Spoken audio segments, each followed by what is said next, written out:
إن الحمد لله نحمده تعالى ونستعينه ونستغفره ونعوذ بالله من شرور أنفسنا ومن سيئات أعمالنا من يهده الله فلا مضل له ومن يضلل فلا هادي له وأشهد أن لا إله إلا الله وحده لا شريك له وأشهد أن محمدا عبده ورسوله وبعد أيها الإخوة والأخوات السلام عليكم ورحمة الله. Donc le sujet d'aujourd'hui, certains auraient pu dire ou même se poser la question de se dire pourquoi parler de l'éducation des enfants alors que c'est une soirée en général, donc on l'avait remarqué une fois par mois pour les jeunes, et de se demander alors en quoi est-ce qu'on serait concerné par ce sujet. Ça, c'est une chose qui peut passer par la tête de certains lorsqu'ils ont vu le titre, et c'est tout à fait normal que ça passe par la tête de chacun d'entre nous, parce qu'en vérité, nous avons été en général drillés dans notre tête que certains sujets, on n'en parle que lorsque l'on est dans la situation. Vous avez remarqué dans la plupart des conférences, on ne parle de mariage, ou bien certains ne demandent après le mariage que lorsqu'ils veulent se marier.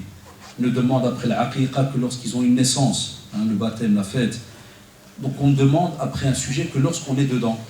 Alors que islamiquement, c'est l'inverse. Sinon en islam, c'est l'inverse. On doit toujours, durant toute sa vie, se renseigner par rapport à tous les sujets qui touchent notre vie pour que, premièrement, on s'y prépare. Deuxièmement, pendant qu'on s'y prépare, on pose des questions et on corrige même. Ça, c'est un gros dilemme. C'est de poser les questions qu'il faut et aussi corriger ce que nous, on est. Et après, le dernier point, c'est la mise en pratique. La mise en pratique, subhanallah, elle est drôle. Pourquoi? Parce que corriger et mettre en pratique, ça veut dire quoi?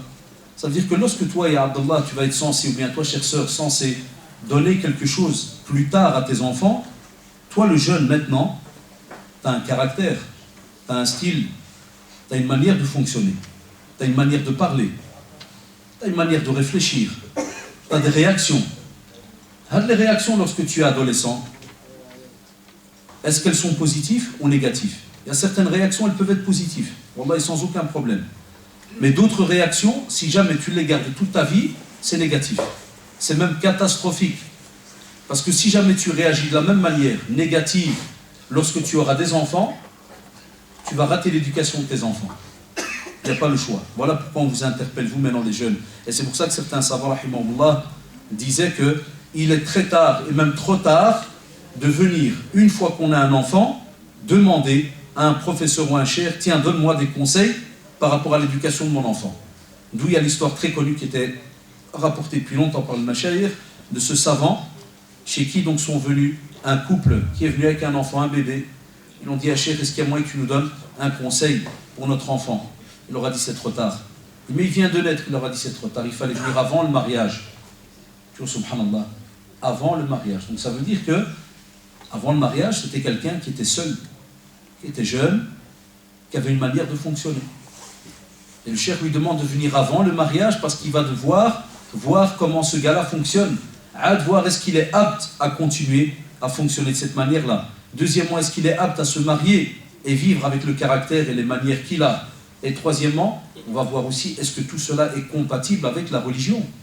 Donc ton comportement, est-ce qu'il est aussi compatible avec la religion? Parce que même le comportement, subhanallah, tire ses sources du Coran et de la Sunna. Même le comportement. Des fois, tu peux être gentil, mais on a, subhanallah, des manières d'être gentil. Il n'y a pas, tu me donnes la bise à une fille à l'école, tu me dis, oui, c'est politesse, frère. On est poli. Ça arrive des fois, il ne comprend pas, il fait, il n'y a rien de mal, j'ai salué la personne. Ça s'appelle de la politesse, non?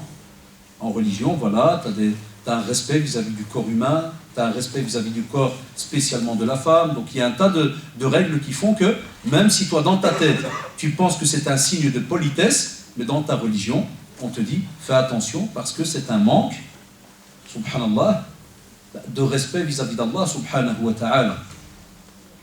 Vous voyez comment est-ce que des fois on peut croire qu'on est en train de faire quelque chose de positif, alors qu'au même moment on est dans le négatif. C'est pour ça que vos questions maintenant, je vous donne quelques minutes pour m'envoyer les questions, parce que souvent je fais la remarque et je suis un peu gêné de la répéter chaque mois depuis 1 an et quelques, c'est qu'on me les apporte toujours à la dernière minute et puis il y en a une cinquantaine et certains après ils se fâchent, il n'y a pas moyen de répondre. Donc voilà, on a déjà quelques-unes, les sœurs aussi peuvent donc prévenir, comme ça on passe chez eux. Mais donc l'éducation, ya shabab, comme vous l'avez remarqué, c'est un point qui va nous toucher depuis qu'on est petit. Aussi, dans vos questions, vous pouvez aussi vous poser des questions par rapport à votre manière maintenant d'être éduqué. Est-ce qu'il y a peut-être des choses que vous remarquez qui ne sont peut-être pas logiques dans votre tête? Il se peut que c'est juste. Eh bien, posez aussi des questions par rapport à cela. Parce que maintenant, pour la plupart d'entre vous qui sont encore à la maison, ceux qui sont encore à la maison, alhamdoulilah, sont dans une certaine éducation. Ils sont encore avec leurs parents, ils apprennent jour après jour. Et même ceux qui sont en dehors de leur maison, même nous qui sommes mariés, eh bien, lorsqu'on va chez nos parents, on est encore en contact, subhanallah, avec l'éducation. Parce que des fois, encore le père, subhanallah, donc continue à éduquer et à, des fois, te faire des rappels, des remarques et ainsi de suite. Comme d'habitude, je vous ai dit, on répond aux questions qui sont en rapport avec le sujet. Les autres questions, si j'ai le temps, je fais. S'il n'y a pas le temps, Inch'Allah, vous envoyez des mails et on voit si on a l'occasion. Comme d'habitude, rappelez-vous, je le rappelle un peu, c'est plus pour les nouveaux qui viennent, parce que des fois on voit des nouvelles têtes et autres, c'est que on avait donné un petit surnom à cette table ronde. C'est comme si on l'aurait appelé « Vos questions font la conférence en vérité ». Donc j'aurais pu parler de l'éducation pendant 1 heure et quelques. Non, moi je voudrais que l'éducation qui vous touche à vous, les sujets que vous avez envie, subhanallah, qu'ils soient développés quelques minutes comme ça, question par question. Premièrement, ici un frère dit « J'ai tendance à lever la main sur mon enfant, car moi-même j'ai été éduqué de cette manière. Comment changer cela ?» C'est vrai, il a raison le frère. Ça c'est constructif.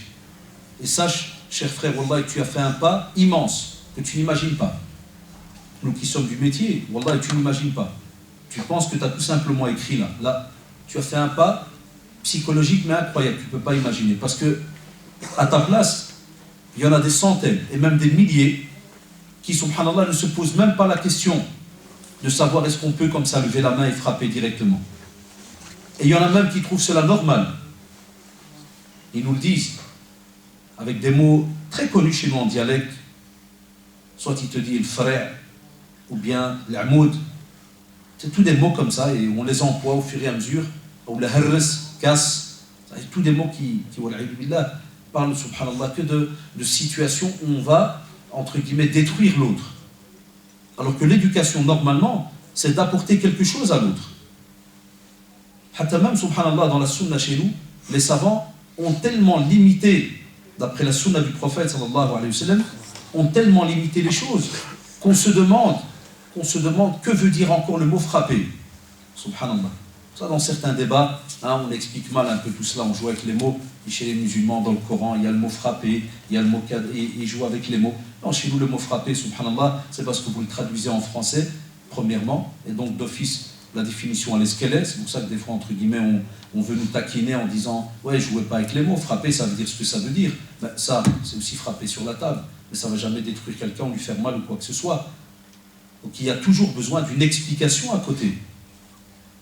Même chez nous, lorsqu'on dit prendre quelque chose, on a toujours des virgules à côté. Vous avez dit comment ça? Même pour prendre, vous avez des virgules à côté. Na'am, on prend de la main droite. Parce qu'on est sunni, machallah. On suit la sunna du prophète, sallallahu alayhi wa sallam. On prend de la main droite. On dit aussi, quoi? Bismillah.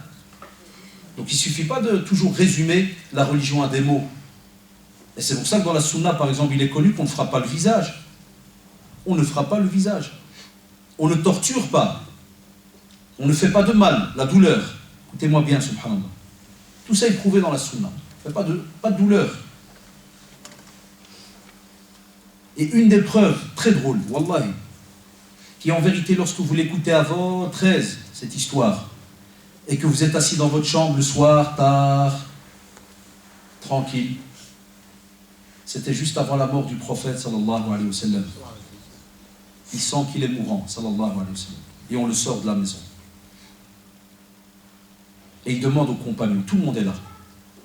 Et il leur dit, sallallahu alayhi wa sallam, si jamais il y a quelqu'un à qui je dois quelque chose, ou bien à qui j'ai fait du mal, quoi que ce soit, je résume, bismillah, je suis prêt à... Je suis là, dites-moi. Et subhanallah, un sahabi va lever la main et va lui dire, moi, ya Rasulallah, tu me dois quelque chose. Il y a X temps, tu ranges et les rangées, et tu m'as donné un coup avec le bâton, et tu m'as fait mal. Allahu Akbar. Regardez quel mawqif. Il est mourant, sallallahu alayhi wa sallam, et t'as le compagnon Donc l'histoire ici, on va en tirer 2 leçons. La première, c'est une preuve que chez nous, il n'y a pas de douleur, on ne peut pas. Le prophète sallallahu alayhi wa sallam ne va pas lui dire hey, c'est tout à fait normal, si j'ai poussé avec mon bâton, c'est que tu le mérites ou quoi que ce soit. Il a entendu le mot comme quoi tu m'as fait mal, il vient, il donne, il dit voilà, fais à ton tour. Les compagnons, wallah, ils disent qu'ils se sont mis à pleurer. Certains même sont quasi même fâchés contre ce compagnon. Ils disent est-ce que tu n'as pas honte? Il est mourant sallallahu alayhi wa sallam. La moindre des choses, c'est que tu lui pardonnes. Tu ne dois même pas demander ça. Et tu vois sallallahu alayhi wa sallam qui s'approche. Et le compagnon qui lui dit là, ya Rasulallah, quand tu m'as frappé, ma peau, elle apparaissait. Tu as touché ma peau. Et le prophète sallallahu alayhi wa sallam de lever son tissu. Et tu vois alors le compagnon sauter sur le prophète sallallahu alayhi wa sallam et commencer à embrasser son ventre. Et tout le monde qui va rester étonné. Et il va lui dire, je voulais que ma peau, la dernière chose qu'elle touche, c'est ton corps, ya Rasulallah. Donc imaginez-vous les 2 leçons déjà. L'amour qu'avait Sahaba vis-à-vis du prophète sallallahu alayhi wa sallam. Cet amour que soi-disant nous on a aujourd'hui, en délaissant des fois la sunna et tout ce qui tourne autour. C'est pour taquiner, vous aimez bien, hein, vous êtes habitués maintenant, je vous embête souvent. Vous avez remarqué après la prière de l'Isha, c'est incroyable. Tout le monde se lève pour prier Shaf' al-Witr. C'est vrai ou pas? Tout le monde. Quand je dis tout le monde, c'est une manière de dire la plupart. Qu'est-ce qu'il est demandé dans la sunna? À la maison. La prière à la maison. Comme ça les petits-enfants, ils voient de la prière, les shabab. Al-Walidin. Comme ça les enfants, ils voient. Ça, là. Et nous, c'est comme si c'était un petit paquet, là, un package. On termine tout ici et on rentre à la maison et puis c'est fini. Là, il n'y a plus d'ibada. Ou bien des fois même, on va prier comme ça en cachette dans un salon ou autre, ou bien dans la chambre à coucher, ou bien peut-être, les enfants, ils dorment. Laisse le nawafil à la maison. Ça, c'est parmi les petites preuves de la sunna que l'on a. Donc, aujourd'hui, elles sont importantes. Donc, l'ardalikum, ça, c'est une première chose. Deuxièmement, je dis à certains frères et certaines sœurs qui reconnaissent, parce qu'aujourd'hui, on a un bénéfice qu'on n'avait pas avant. Il y a un bienfait qu'on a aujourd'hui qu'on n'avait pas avant. C'est ce qu'on appelle les psychologues musulmans. Il y a des frères et des sœurs, machallah, diplômés en psychologie et qui ont la religion. Et qui ont des bases religieuses. Eh bien, ils étudient l'être humain. Ils voient pourquoi est-ce que l'être humain a ce genre de réaction. Il ne faut pas être gêné. Nous, on a encore aujourd'hui des musulmans qui sont gênés d'aller chez certains spécialistes dans le domaine médical. Va chez un psychologue. Explique-lui, dis-lui, voilà, comme tu as été honnête avec moi en disant, j'ai été éduqué comme ça. C'est vrai, le frère Zamba, comme pour dire, entre guillemets, moi, dès qu'il y avait un problème avec mon père, c'était une tarte, au revoir, et l'affaire, elle est réglée. Et ça existe encore aujourd'hui, alors que je vous parle. Même nous, des fois, on appelle certains parents, ils nous le disent. Ah, il fait le tordu à l'école, c'est direct la chirurgie, direct la boucherie, il n'y a pas de... Il dit non, ça ne sert à rien. À un point, wallah, j'ai des élèves, ya shabab, et vous savez de quoi je parle.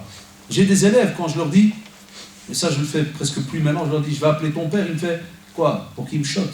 Ah, laisse, quand tu veux, frère, il me fait comme ça, Zahma. Pour dire, je suis habitué à... Hey, wallah, le type, il est habitué à recevoir. C'est même un entraînement chez lui. Il m'a dit comme ça, un petit quête, il m'a dit, moi, à l'aise, il m'a dit, grâce à ça, il me dit, comment je suis dur ou quoi, de la pierre. Le premier qui vient, il n'y a pas de problème. Je dis, Wallah, à ton âge, peut-être 13 ans, il avait. Wallah, 13. Je dis, à ton âge? Il m'a dit, ouais, frère, de la pierre, il me fait de la pierre. C'est de la pierre. Là, c'est comme ça. Là, le dialogue est, wallah. C'est ce que le prophète, sallallahu alayhi wa sallam, a fait. Et nous, là, vous savez, certains pourraient dire, ouais, mais c'était le prophète, sallallahu alayhi wa sallam. Et pourquoi Allah subhanahu wa ta'ala nous l'a envoyé? Est-ce qu'il ne nous a pas dit que c'est une qudwa pour nous? Il y a un exemple, subhanallah, à suivre. Et le meilleur des exemples à suivre. Il a fait entrer dans l'islam du béton armé. Il y avait certains Qurayshites, c'était du béton armé, ils ne voulaient rien savoir, même comme ça ils ont silence. Et comme je racontais la semaine passée dans l'histoire de Omar ibn Khattab, imaginez-vous, pur et dur, ils ne voulaient rien savoir, et ils rentrent dans l'islam. Al-Hadrab, Dua, l'invocation. Des fois, tu peux aussi faire intervenir quelqu'un d'autre pour parler à ton fils. Beaucoup de gens, beaucoup de parents pensent que l'éducation, il n'y a que toi qui parles, point à la ligne. Là, des fois, tu peux faire intervenir un neveu qui est un petit peu plus grand, entre guillemets, mais qui est mature. Bismillah, il parle. Un oncle, un voisin, peut-être que tu as remarqué que ton fils, il aime bien, il est habitué avec. Le dialogue est shabab. Parce que je m'excuse de vous le dire, mais on est dans une dans une situation ces derniers temps, vous avez remarqué, tous les jours, on ne parle que d'islam, tous les jours. Il n'y a pas un jour où vous n'entendez pas le mot islam, au journal télévisé, à la radio, partout. Subhanallah, c'est incroyable, wallahi. Mais c'est une sunna d'Allah sur terre. Parce que c'est un des signes de la fin des temps. Le prophète m'a prévenu. Et il a dit que les communautés vont vous sauter dessus, comme quand tu prends, et vous vous rappelez, on en a parlé une fois, quand tu prends un récipient, tu lâches les chiens dessus. Ils ne vont pas lâcher. Voilà. Alors, pourquoi je te donne cet exemple, frère? C'est pour te dire, si tu vas continuer à frapper, t'inquiète, il y a des gens à l'extérieur qui ne demandent pas mieux de l'accueillir. Et encore hier, Wallah et Shabab, j'étais avec un frère qui me raconte pour son voisin, il me dit, il vient pour chercher son fils, et ce n'est pas le seul cas, parce qu'au moment où le gars il me raconte l'histoire, un deuxième, Wallah, il prend la parole, il dit, Subhanallah, il me dit, on a eu la même chose au boulot. Il me dit, le père était au travail, et des inspecteurs sont venus, lui ont dit, à partir d'aujourd'hui, on vient, on vous prévient, votre fils n'est plus à la maison. Il est dans un centre fermé pour jeunes battus et compagnie. Les jeunes maltraités, oh, est-ce qu'il vous avez maltraité votre gosse? Donc vous voyez ce que je veux dire, il y a des choses, subhanallah, qu'il ne faut pas être étonné. C'est que tant que tu ne changes pas certaines de tes manières, t'étonne pas. Ton fils va trouver de plus en plus facile de se retrouver à l'extérieur ou de trouver d'autres personnes qui ont peut-être des manières plus douces. Et c'est pour ça qu'on a remarqué alors ces derniers temps, certains jeunes, c'est pas mauvais entre guillemets, attention, il ne faut pas prendre mes mots, mes phrases et les mélanger, mais certains jeunes par exemple préfèrent être à l'extérieur qu'à l'intérieur de la maison. Et on l'a remarqué, il y a des jeunes qui ne veulent plus rester à l'intérieur de la maison. À quel âge? Une fois qu'il arrive 14, 15, 16, il harab de la maison. C'est-à-dire toutes les années où il a reçu des tartes, il attend que le jour où il va pouvoir quitter la maison. Et il trouve alors sa liberté où? À l'extérieur. Une autre sorte de liberté ces derniers temps, où en général l'être humain, écoutez-moi bien, il se sociabilise entre guillemets, mais en vérité d'une manière virtuelle. Ça veut dire que lui, il est seul, mais au même moment, il est avec 1 million de personnes. C'est Facebook. Beaucoup de jeunes nous disent, moi j'en ai marre des parents, ça fait crier, ça casse la tête, ça fait cada. Et je dis, qu'est-ce que tu fais de spécial alors, frère? Il me dit, c'est simple, je me mets devant mon ordinateur, je casse la tête à personne, je suis connecté avec mes potes. Combien vous êtes? 600. Ben non. Et il t'ouvre une page, hein. Je sais pas, il appelle Dragon Ball par exemple, et à l'attaque. Tous les tapés de Dragon Ball, ils se connectent. Et ils sont entre eux. Tous les Dragon Ball.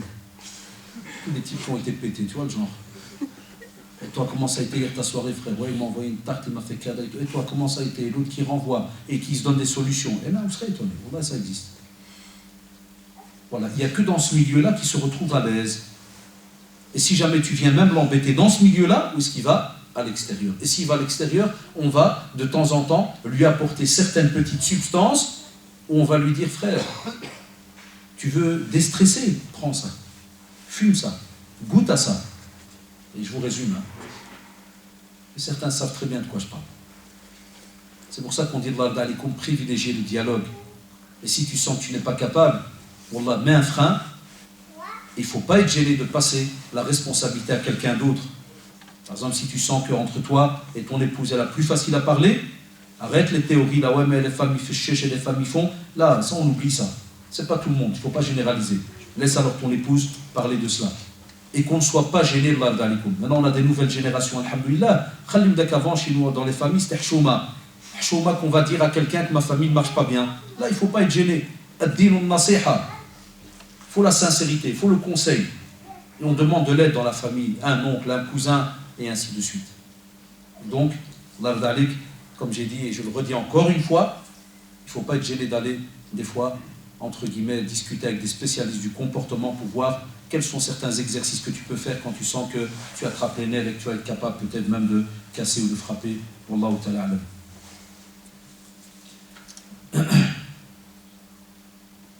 Doit-on mettre nos enfants dans des écoles à discrimination? C'est ce qu'on appelle les discriminations positives. Hein. Je crois que c'est ce que le frère veut mettre, il a mis un plus. Plus peur qu'ils soient avec d'autres musulmans, mais avec un mauvais niveau scolaire, ou bien dans une école élitiste, mais avec la peur qu'ils soient influencés par la culture occidentale. Chacun va vous donner l'avis qu'il veut. Moi, je vous donne le mien. Wallahi, rien à voir avec école élitiste ou bien une école à discrimination positive. École à discrimination positive, s'il fallait parler péjorativement, excusez-moi, c'est souvent quelques écoles ghetto qu'on a, où en général il y a beaucoup d'enfants étrangers, maghrébins et autres, africains, pakistanais, des fois ce qu'on appelle les primo-arrivants, hein, qui viennent par exemple à cause de la crise d'Espagne, d'Italie, puis hop, on les fout directement dans une école, et en quelques semaines, ça te fait une classe de 25 élèves. Hein, et après, on est obligé de dédoubler la classe, et puis ça se retrouve avec des bons élèves, et comme on dit, des moins bons élèves, avec des élèves qui sont bons en Italie, mais qui ici, ils ne savent rien du tout. Et après, même cette classe-là, on va la couper en deux, on va faire des classes différenciées. On n'est pas au courant de ce qui tournait dans les écoles. On envoie et on est content. Il y a qui l'étudie. Il faut aller des fois se renseigner, et je le vois de mes propres yeux, comité de parents, personne. Il y a plein d'écoles jusqu'à aujourd'hui, il n'y a pas de comité de parents, alors que c'est des écoles, il y a 80% de musulmans. Pas de comité de parents. Je ne sais même pas comment le système d'éducation fonctionne. Et c'est pour cela que je vous dis l'affaire n'est pas une affaire de discrimination, c'est-à-dire qu'il vaut mieux le mettre dans une école où il y a plein d'étrangers. C'est l'inverse des fois. Wallah, je vous le dis avec toute franchise. Je ne tourne pas autour du pot et j'en prends moi le risque. C'est une grave erreur. Si ton enfant a un potentiel, tu le prends dans une bonne école et tu l'éduques. Jour après jour, tu parles, tu discutes, tu sors avec, tu fais un tas de choses. C'est tout. Mais il y a des écoles qu'on connaît à discrimination positive, où il y a, c'est-à-dire entre guillemets, un gros pourcentage de musulmans. Wallah, excuse-moi, mais des fois ce sont des crèches, c'est des cages. On les amarre là-dedans et tu as toutes les marques. Tu as ceux qui veulent travailler, mais ils sont bouffés par 10 dans la classe qui veulent rien faire. Wallah, et qui veulent rien faire du tout. Il ne faut pas tourner autour du pot, les gars. Certains élèves ici savent de quoi je parle. Ils sont dans certaines écoles comme ça. Puis du brossage, c'est là qu'il apprend les premières enroules bizarres, il les apprend là. Moi, à l'école, je suis comme un espion, là, voilà. Toujours ma veste, là, jusqu'aux oreilles, je mets des fois l'écharpe et je descends à l'aise. Des fois, ils ne savent même pas si je suis un prof ou un clochard qui s'est trompé de rue, ou là. Et je marche et je les écoute.